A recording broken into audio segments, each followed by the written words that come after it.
Hey everyone, it's Anya here from ourgabledhome.com, and in today's video I want to talk about some garden mistakes that I made that I'm actually really happy about. So let me tell you about mistakes before I go into the ones that I'm talking about. I believe that we make mistakes so we can learn from them, and there's something really powerful about making mistakes, and that is that you will learn something for the rest of your life. And so if you're new on my channel, you might not know that we live in a urban homestead. And when I say urban, I also mean that we have a ton of cars going by the street. This is a weekend afternoon. People are out and about, and I hope that we live close to a fire station. I really hope that we don't get the sirens going or some neighbor deciding to use a gas blower and blow their leaves, in which case I will stop the video and resume recording when it's more quiet. So that's the downsides of not living anywhere where it's super quiet and peaceful and we're the only ones there, because we're not. We have neighbors and cars and so forth.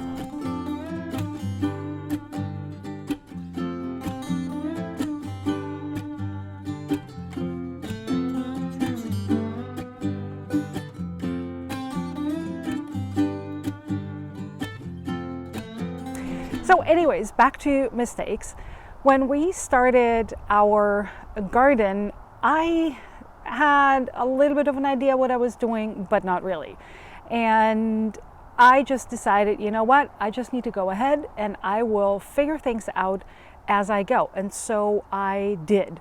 We put in, and let me show you what we did, rock raised garden beds. There's not much going on in this garden bed right here. There's a little bit going on in this garden bed right here. It is near the end of April in Northern California. I'm a little bit behind on my seed starting and garden starting, but oh well, this is another thing. Sometimes the world is not perfect and we just do the best we can with what we have. That's always my motto. So we put in those garden beds, and there is something that I learned, and I don't know if it's a mistake, but this is tip number one. When we put the garden beds down, we put them in the only sunny spot in our garden, and there's some weeds that had grown there, and we put down one layer of cardboard. Later, I wish that I had put down more layers of cardboard.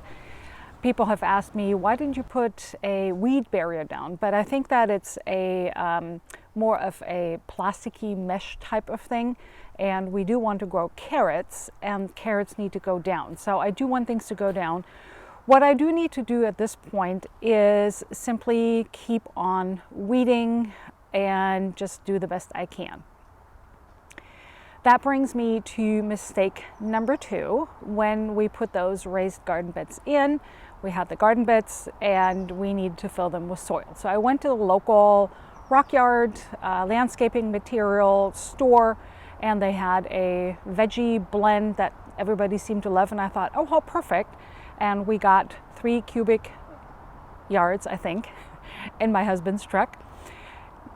We picked them up and filled the garden beds with this soil. And while I think that our vegetables grew pretty well in that soil, there is something about when you water it that the water likes to sit on top rather than sink in and soak in. What I need to do now is add some peat moss to it or something that retains the water a little bit better. And could I have prevented this mistake? Oh, sure, yeah, I could have done a little bit more research and I could have tested it out. But I didn't, because I just went ahead and did things and figured it out on the fly. So what I would encourage you to do if you were going to do the same thing is do a little bit more research, but don't get too paralyzed by not wanting to make a mistake. That's what I'm trying to say. Just be ready to experiment, and we inevitably fail, but there's always a chance to recover, and none of this is fatal or, you know, something that we couldn't correct. So all I need to do is just amend the soil and make it retain and hold on to the water a little bit better. Tip number 3, something that I wish I would have done differently. So when we put the garden beds in, I thought, oh, I'll just hand water it and it goes pretty quick. Yeah, it kind of does and it kind of doesn't.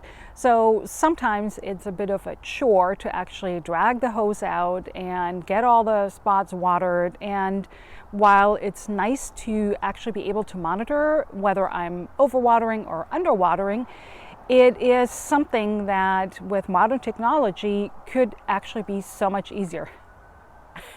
And here is the siren in the background. I just told you that we have a fire station and a hospital close by, so let's see how this goes.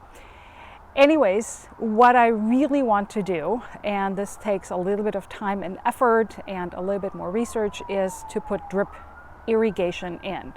You may know that we live in Northern California. This year is particularly bad in terms of drought. Our water reservoirs only have 50% of the usual water level, and that means that our water district put restrictions on the times that you can water, the things that you can water.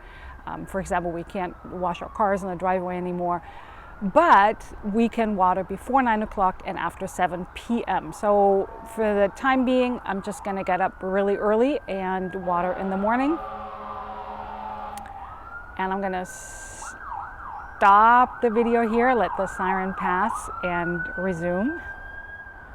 All right, so we're gonna put in drip irrigation. I can put it on a timer and I can figure that out. However, I am not completely unhappy that we didn't put it in, because in this garden, we actually have quite a bit of space. However, we have a lot of very mature trees. Some trees are definitely older than 100 years, maybe even 150 years. The house is built in 1910. And with those nice big old trees comes a lot of shade. So as I said, this spot where I'm right here where the garden beds is the only spot where we have a good amount of sun throughout the day, more than any other place in this garden. And I also didn't know if this would actually be the perfect spot. So before we put drip irrigation in and are kind of locked in or would have to redo things, it's nice to have a season where you just test things out and see how it goes, and if this is a good spot for your vegetables or for your fruit, whatever you want to plant, and see how that goes. And something else that I learned along the way, but sometimes you just don't know from the beginning, you just learn as you go, is that in our state, in California, there is an organization called UC Master Gardeners. They have a website. I'll be linking that in the box below this video.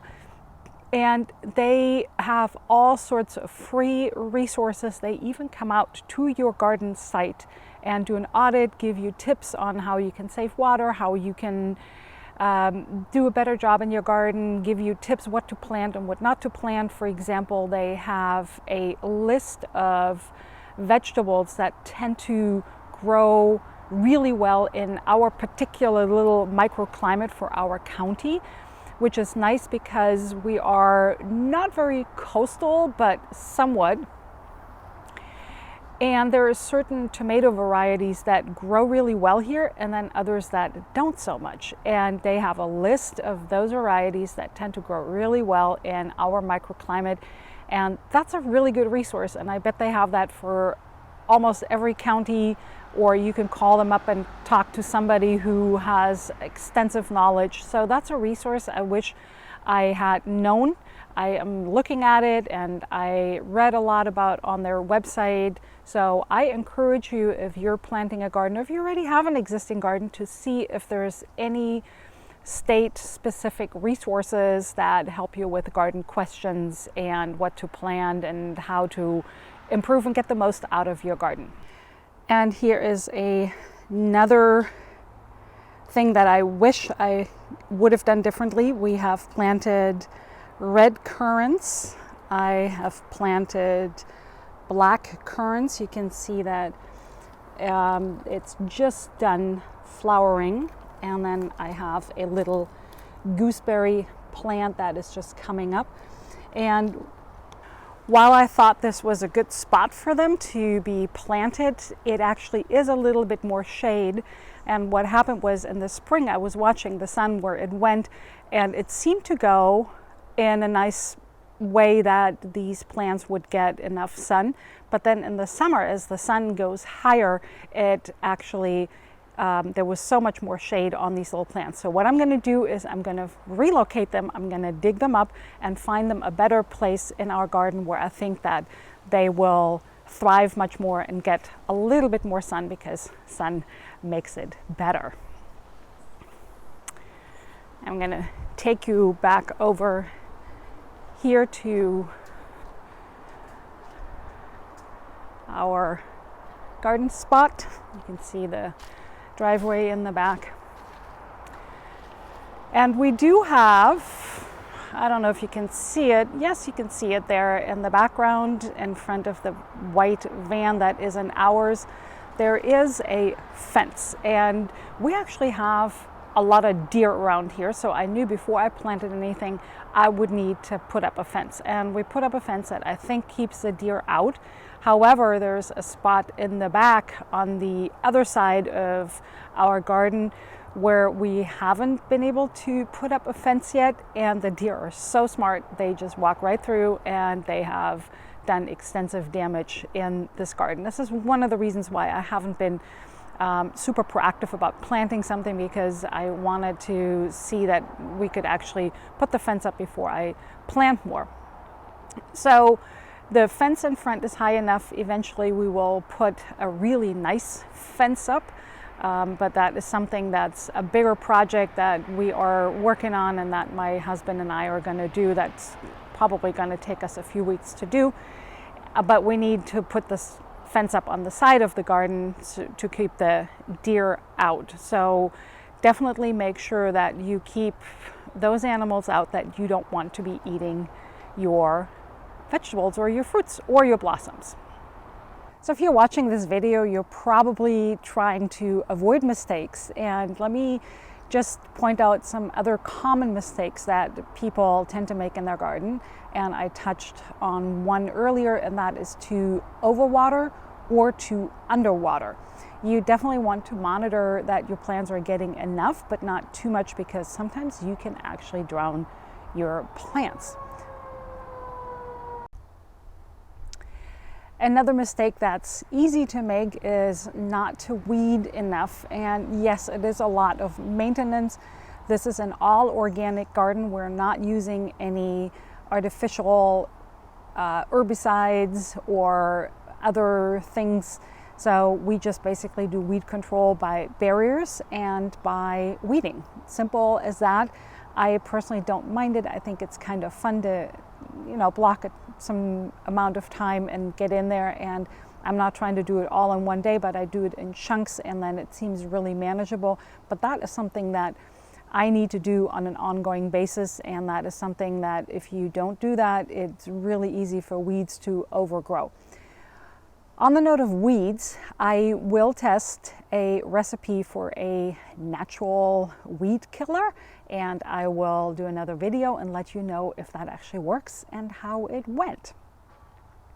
And the last common mistake I want to mention here is to not get pests out of control. And by pests, I mean aphids and other little insects that might want to eat up your vegetables, or slugs. So there is some essential oil recipes that you can use. For example, aphids, you can simply use your garden hose and put that on high and just spray them off. Works really well. I just did that recently on my kale because that was infested with little aphids.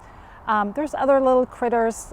Sometimes it helps to put a mesh over it to keep critters out, to keep birds out from eating your plants. So there's a lot of things you can do to keep critters and little pests out of your garden. And let me show you a few things that are going on in our garden right now at the end of April. Believe it or not, we have strawberries. This plant never died and it started blossoming, and all of a sudden we have strawberries. We have yet to pick them and try them, and I hope they're going to be good because they certainly do not get enough sun yet. Right behind it, we have French sorrel that makes fantastic soups, or you can add it to your salad. And behind the sorrel, I have rhubarb, which I'm really happy about because last year I just could not get the rhubarb to take. The plants would look really good in the beginning, and I think I did these from seeds, and then they just wilted and didn't do anything. So I have another small one coming up right behind, and then I have this bigger one here in front that I'm really happy about. Likewise, I have an artichoke plant that is not doing so well over here. I think I underwatered it. That was that. And then I need to do something about my New Zealand spinach, which is totally out of control. So I need to cut that down. And then I have various, I think this is a red currant. I bought this plant and it didn't have a label on it, but I have some raspberries here and some blackberries and a native California rose. Here is my little step stool. And then I have parsley over here, chamomile, kale, and I have something that is completely bolted and not doing much. And then I have my potatoes here and garlic in the back. There's a lot of garlic and that's doing really well. Then I have my Italian lacinato kale, and I have a artichoke plant that's really doing well. There is one artichoke that is looking so good and I can't wait for that. Here is my calendula, and I have a rose in the background, but I have some more things. And I actually love having dandelions in my garden because dandelions make great salads. They are also fantastic in a pesto. I am going to leave a link to a recipe, dandelion pesto. Here's garlic chives, and then we have an apple tree that is covered with a mesh so that the deer don't eat it. Over here we have some mint, and back here is my quince tree that is doing really well. That is actually done blooming. And back here I have borage, which has very pretty blue flowers. I had originally planted it in a completely different spot in my garden, and I have two plants that popped up, and as I said, a completely different area. So they wanted to be here, and I'm so happy because they attract all sorts of pollinators. And I've always wanted to have California poppies, and they found themselves all by themselves into our garden, which is great. So they're so pretty, and I hope they're here to stay. And over here is my elderberry bush. You can see that there is some flowers coming up. This one is doing really well, and believe it or not, I have transplanted it twice and it's doing fantastic. I'm gonna zoom out a little bit here. It's doing really well, and I'm not actually doing a whole lot to it. Right here I have some regular chives blossoming, so pretty, and then back behind it lavender, rosemary that goes really well in all sorts of dishes. We have thyme right here, oregano. I have a Meyer lemon tree that is full of blossoms and just smells so wonderful. I have a European plum tree right here, and sage that is also really pretty. So I hope you enjoyed this video, you enjoyed this little garden tour, and again, don't be afraid to make mistakes because they are such a valuable learning lesson, and sometimes that's the best way to learn. If you actually enjoyed this video, I would love it if you gave me a thumbs up here, and if you're new on my channel, please hit the subscribe button. I upload one video every week on Tuesdays. You can also turn on the bell notification so you never miss another video. Thank you so much for watching and joining me in my garden, and see you next time.